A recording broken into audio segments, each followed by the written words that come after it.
do we co-plan? This is the year, if there's any other year, where we really need to work together as partners. So if you're in a team teaching model like I was, you are going to want to co-plan as much as possible. I'm going to show you many different ways of doing that. So the very first way is curriculum mapping. By curriculum mapping, what you're going to set are the expectations in terms of what the students are going to produce at the end. So you see right here, this is the final product. These are the final products that they're going to produce. This is, by the way, a 5th grade curriculum map. And you're going to decide what writing genre that belongs to, what themes it belongs to, what language they're going to be writing in, and how they're going to be presenting that at the end. So these are culminating events where they present and they have an audience. What I want you to notice with this is that the final product, the goal of the final product is really to integrate the writing genre and the theme. So notice that right here, the students have an informational piece and an opinion piece. Both of them are on the early peoples of the Americas. And by mapping things out with your partner teacher like that, you allow students to explore the writing genres across languages in an equal fashion, but you also make sure that the students integrate language across content areas. So curriculum mapping is really strongly advised, especially for writing, because you have half the time to have the students produce writing, right? So it needs to be tight. Okay, next. Another way of planning together is to really have the same focus and different resources. The same focus is like the same skill, right? A skill is derived from your standards. And so in Read Aloud, this is very pertinent. You could focus on the same skills, such as sequencing. That's a focus, right, to sequence. And you could use different resources. So if I'm the Mandarin teacher and I'm using Peter's chair to sequence, to help the student sequence, my English partner teacher could be using Whistle for Willie to sequence.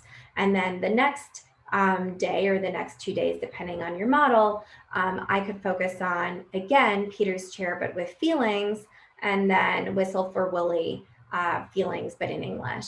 What's the benefit with that? The benefit, first of all, is that you're rereading a book, which is always a good thing to do with language learners. But the other benefit is that the student is now practicing academic language in 2 different languages, but without using the same resource. So it's not the repeat of a lesson because you've changed the resource. Now, another way to do that is to flip it. Same resource, different foci. So remember, a focus is a skill. So you're using the same resource. So in Mandarin and in English, we're using Peter's chair. But in Mandarin, I'm sequencing. In English, I'm working on feelings. The next day or the next half day, what you could do is now the Mandarin teacher could be using Whistle for Willie, and so is the English teacher, but the Mandarin teacher who had first taught sequencing is now focusing on feelings, and the English teacher is focusing on sequencing. What's great with that is that the students hear the book, but from 2 different teachers. So they hear the language of the book from 2 different teachers, and they practice the skills across different books. Similar strategies, different resources.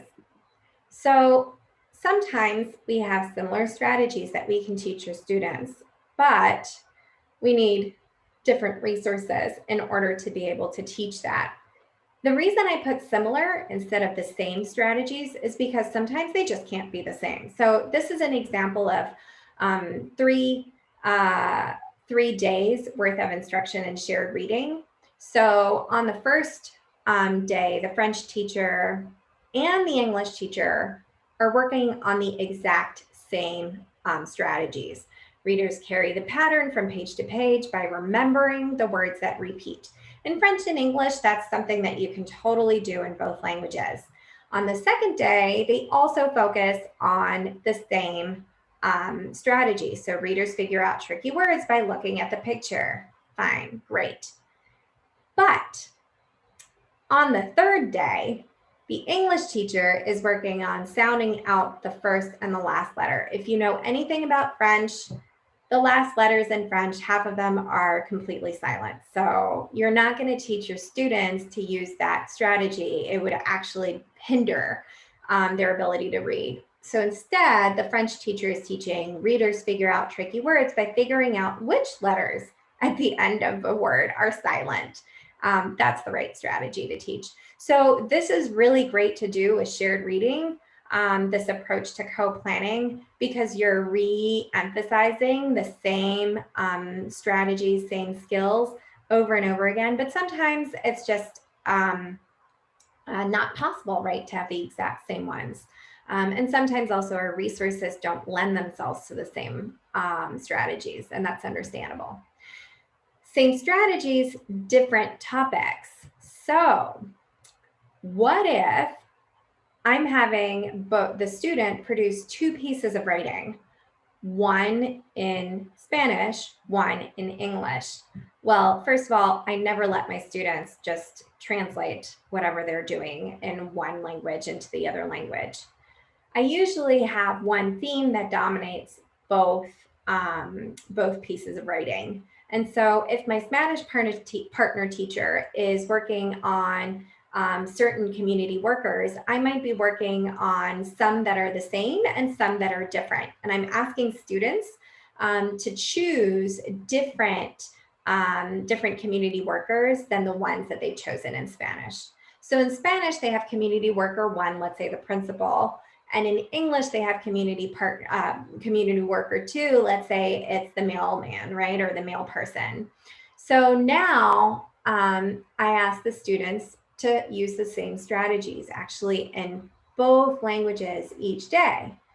Why is that feasible? Because when you choose that community worker and you draw a diagram and you start adding to the diagrams by labeling them, well, you are going to need time to do that for both, right? It's not something I'm going to be able to transfer to the other. Plus, the words that are associated to the labeling of that community worker are specific to the community worker. So this approach of same strategies, different topics, is very useful in the writing workshop. Same skill, different strategies. Okay, every single grade has its skill that is ridiculously hard to teach, such as retelling in kindergarten and first grade, the main idea, the author's message, the theme, asking and answering questions. Yeah, those are really hard skills to teach.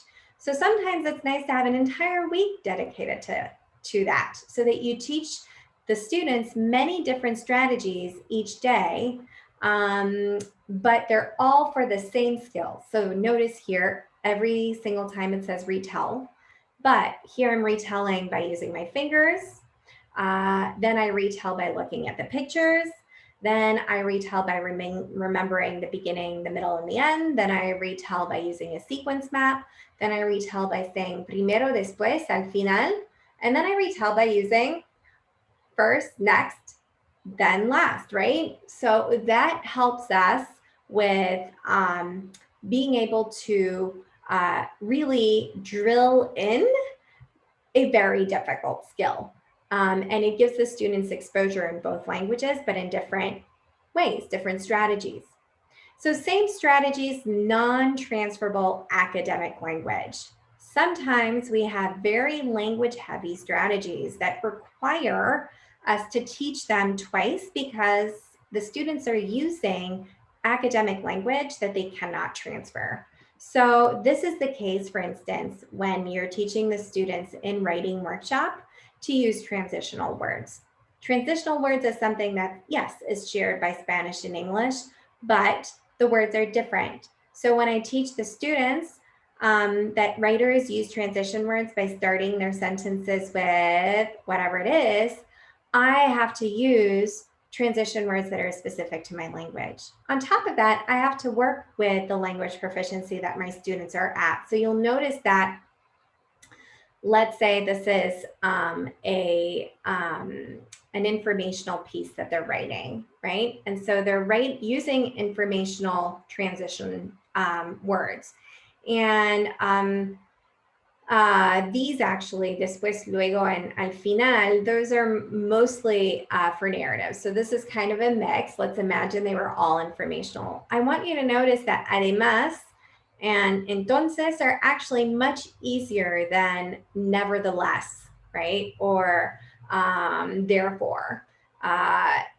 These are, you can really differentiate based on language proficiency when you have two different lessons. Plus, you give the students an opportunity to use that academic language twice.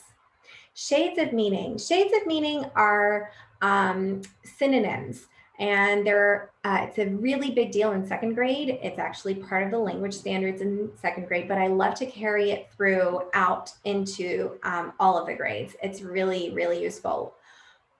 When you teach the students to use these specific verbs that are synonyms for said, let's say, you need to give them an opportunity to do that twice, right? So this is narrative writing.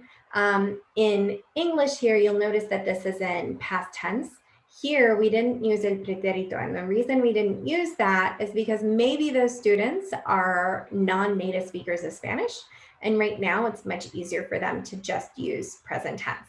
I could also have chosen a different form of the verb. So instead of using the third person, I could have used first person, or I could have shown both, right? So that I'm teaching them the basic conjugation. And then I've showed you for adverbs as well. So the last way I want to show you that you can co-plan is staggered review. So staggered review is a way of planning with a teacher who is not necessarily the teacher of reference for that particular subject area. So in many of the districts that I work in, one teacher is responsible for math. Sometimes it's the immersion language teacher, sometimes it's the English teacher. In this case, I'm going to pretend the Spanish teacher is the teacher of reference for math. What that means is that that teacher teaches the math workshop, and they teach the students the skills and strategies in order to practice that math workshop. But the students are going to be assessed in math and in English, right? On whether it's their state assessments or their district assessments, they're going to be assessed in English. And so I need the students to acquire math language in English. And trust me, there's nothing harder than mathematical language. So I'll give you an example. How many ways can you say to add in a word problem? I could say that so-and-so met up with so-and-so, so-and-so gave something to so-and-so, so-and-so counted so many more, and I didn't even use the word add. And I need to know as a language learner that all those words mean add. That's hard. And so in order to prepare the students for that, what we need to do is expose them to rich word problem language. So the word problem language here, the academic language of math, changes each time. What you're going to notice here is that it says how many pieces does she have left. Here it's how many miles has he driven before his first stop. It has nothing to do with, how many are left, how many remain, none of that. And then here, use a number line to find out how many students be the best school has, right? So how many more students be the best school has, right? So from many more, I need to figure out that this one is subtraction. So what's cool about staggered review is that not only does it ask the English teacher to really emphasize the academic language of math, but it also has the Spanish and the English teacher really collaborate together. So notice here that the Spanish teacher is teaching the students to subtract by skip counting. And so they do that on a number line. And that's why the English teacher during the math message will be working on the number line. Same thing on the next day, if the teacher is working on subtracting by using base 10 blocks, then the teacher asks for a representation using base 10 blocks. And then the last day, expanded form, and then showing your work with expanded form. That staggered review, that is tight. It helps the students really practice academic language and the strategies that they've just learned.